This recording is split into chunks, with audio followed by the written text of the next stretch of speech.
Man, I can't believe it. It's been almost 10 months since I lost my father. It's been really hard, but I was thinking about something that he said to me right before he passed away. We were in the hospital and I was beside his bed, and he was talking to me about my son, because my son plays basketball, and I was having to split my time between going to practice with my son and being in the hospital with my father. There was one day where I was about to tell my father, like, I'm about to go and be with my son, his name is TJ, for his basketball practice. And my dad looks at me, had tears in his eyes, and he says, "You know what I wish?" I was like, "What's that?" He says, "I wish I could just go and be in the stands and eat some Chinese food and just watch you be there for your son." He followed that statement up with saying, "But I don't think I have much time left." And then he goes on to say, "Man, whatever you do, like, make sure you do all you can, while you have the energy, while you have the health, while you have the strength, while you have life." You know, just thinking about that story, it's just making me think about the importance of doing what you can while you still have a chance. And that's probably what's driving me right now to even do this podcast, to go out and speak, to serve the community, to be proximate to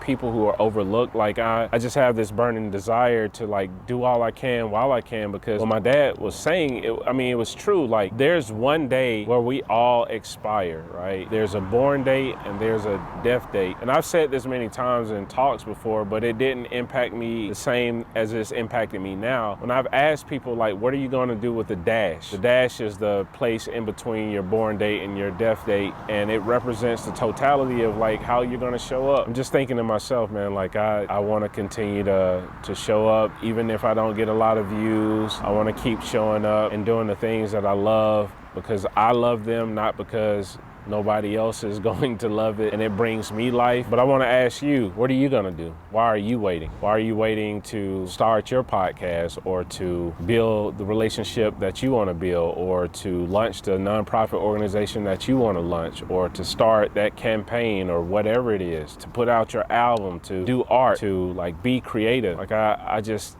keep hearing my dad's voice, like, only if I had enough time. And, you know, I want to take what my dad left me with and just pass it along to you. Like, do all you can, while you have your health, while you have the ideas, while you have the energy, while you have the brilliance, while you have the creativity, while you have opportunity. You know, in this case, I would define opportunity as life. Just something I wanted to share, because starting a YouTube channel, or, like, starting something that I've never started before, because it was a promise that I told my dad I would do before he passed away. Like, I'm going to continue to do it. And it's been hard. Sometimes not seeing a lot of views, or, like, asking myself, who cares? Like, is anybody watching this stuff? But I think I'm coming back to the reality that I started it because it was in my heart, and I want to do what my dad told me to do before he passed away, which is to do all I can while I can. And I'm encouraging you to do that as well. So I'm going to keep moving forward, and I hope you do too.